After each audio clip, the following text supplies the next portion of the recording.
안녕하세요. 여러분, 과학은 항상 앞으로만 나아가는 것처럼 보이죠?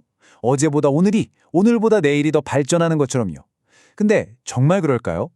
오늘은 토머스 쿤의 혁명을 통한 진보라는 이 아주 도발적인 아이디어를 가지고 우리가 진보라고 부르는 것의 진짜 의미가 뭔지 한번 깊숙이 파헤쳐 보겠습니다. 자, 바로 이 질문이 오늘 우리가 풀어야 할 핵심 미스테리입니다. 한번 생각해 보세요. 왜 다른 분야랑 다르게 유독 과학의 발전은 그렇게 눈에 띄고 명확해 보일까요? 도대체 뭐가 과학을 이렇게 특별하게 만드는 걸까요? 그 비밀을 푸는 첫 번째 열쇠는요, 쿤이 정상과학이라고 부르는 것 안에 있습니다. 이게 뭐냐면 과학자들이 매일매일 연구실에서 하는 어떻게 보면 평범하지만 사실은 과학을 움직이는 아주 중요한 활동을 말하는 거예요. 자, 이게 무슨 말이냐면요. 아주 쉽게 말해서 그 분야의 모든 과학자들이 같은 게임 규칙과 같은 목표를 공유한다는 뜻입니다. 모두가 같은 방향을 보고 있는 거죠. 이렇게 되면 진보라는 게 뭐 거창한 게 아니라 정해진 틀 안에서 퍼즐 조각을 하나씩 착착 맞춰 나가는 아주 명확한 과정이 되는 겁니다. 자, 이 표를 한번 보세요. 이게 진짜 핵심을 보여주거든요. 과학은 모두가 동의하는 단단한 기반, 즉 패러다임 위에서 퍼즐을 풀기 때문에 그 결과가 벽돌 쌓듯이 차곡차곡 쌓이는 것처럼 보입니다. 반면에 철학이나 예술은 어때요? 여러 학파가 애초에 뭘로 집을 지을까 하는 그 근본적인 질문부터 계속 논쟁하잖아요. 바로 이 구조적인 차이가 진보가 다르게 보이는 진짜 이유인 거죠. 자, 근데 이게 다가 아닙니다. 미스테리를 한꺼풀 더 벗겨보면요. 과학계만이 가진 아주 독특한 사회 구조가 드러납니다. 이게 바로 과학이라는 기계를 어마어마한 속도로 돌리는 진짜 엔진이라고 할 수 있죠. 한번 보세요. 정말 독특하죠? 대중 여론 같은 건 거의 신경 쓰지 않아요. 연구 평가는 오로지 동료 전문가들한테만 받고요. 그리고 중요한 거, 이건 풀 수 있다고 믿는 문제에만 완전히 올인합니다. 심지어 배우는 것도 다 똑같은 교과서로 배우죠.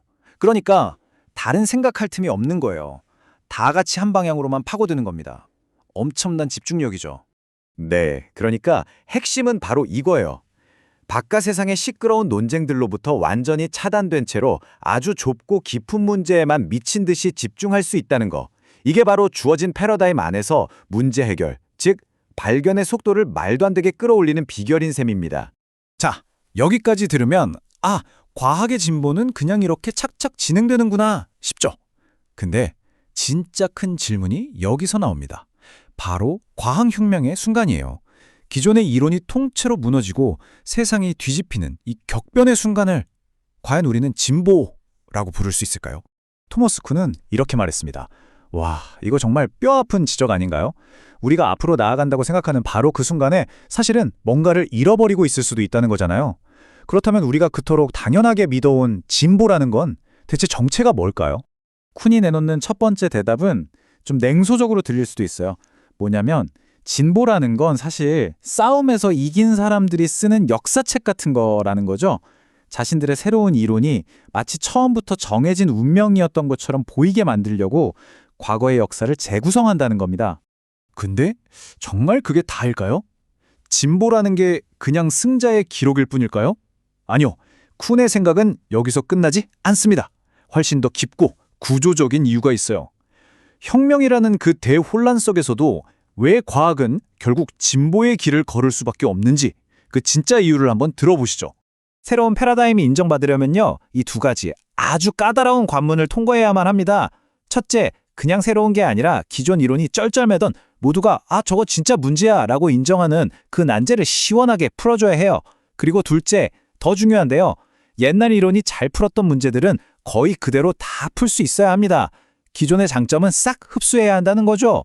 네, 바로 이 지점입니다. 이렇게 엄격한 조건이 있기 때문에 혁명을 거칠 때마다 과학이 다룰 수 있는 문제의 종류와 그 정밀도는 오히려 더 늘어나는 경향을 보이는 거예요.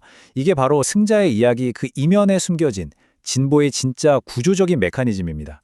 자, 이제부터가 진짜 하이라이트입니다. 쿤의 생각 중에서 가장 도발적이고 또 가장 심오한 개념을 살펴볼 건데요. 진보라는 단어의 의미 자체를 우리가 아는 것과 완전히 다르게 바꿔버리는 생각입니다. 우리는 보통 과학이 저 멀리 어딘가에 있는 절대 진리라는 최종 목표를 향해서 나아간다고 생각하죠. 근데 쿤은 그게 아니라고 말합니다. 목표 지점 같은 건 없다는 거예요. 과학은 그저 우리가 서 있는 지금 이 자리, 현재의 지식으로부터 계속해서 멀어지는 과정, 일종의 진화와 같다는 거죠. 무언가를 향해서가 아니라 무언가로부터의 움직임이라는 겁니다. 이 개념을 이해하는데 다윈의 진화론만큼 좋은 비유가 없습니다. 다윈이 처음 이론을 발표했을 때 사람들이 가장 충격받았던 게 뭔지 아세요? 진화한다는 사실 그 자체가 아니라 진화에 정해진 목표가 없다는 점이었어요. 쿤의 과학관도 똑같습니다. 어떤 최종 진리를 향해 가지 않더라도 이론들끼리의 치열한 경쟁과 선택을 통해 과학은 점점 더 정교하고 강력한 문제 해결 도구로 진화한다는 거죠. 그래서 쿤이 말하는 과학적 진보를 한 문장으로 정리하면 바로 이렇습니다. 원시적인 시작점에서 출발해서 퍼즐을 풀기 위한 도구를 계속해서 더 많이, 더 정교하게 만들어 나가는 진화의 과정. 이건 어떤 하나의 최종 목적지를 향한 행진이 아니라는 거죠. 결국 과학이 이룬 이 엄청난 성공을 설명하기 위해서 저 멀리 어딘가에 절대 진리라는 거창한 목표를 세워둘 필요가 없다는 겁니다. 그냥 어제의 무지로부터 벗어나려는 그 과정, 그 움직임 자체만으로도 과학의 위대한 힘은 충분히 설명된다는 것이죠. 자, 오늘 분석을 마무리하면서 이 질문을 여러분께 던져봅니다.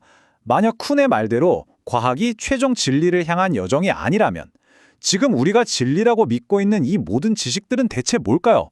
우리가 평생 배우고 쌓아온 이 거대한 지식의 답은 어쩌면 영원히 완성되지 않는 그저 과정일 뿐인 걸까요? 쿤의 혁명적인 생각은 과학을 넘어서 우리가 안다는 것의 의미 자체를 다시 생각하게 만듭니다.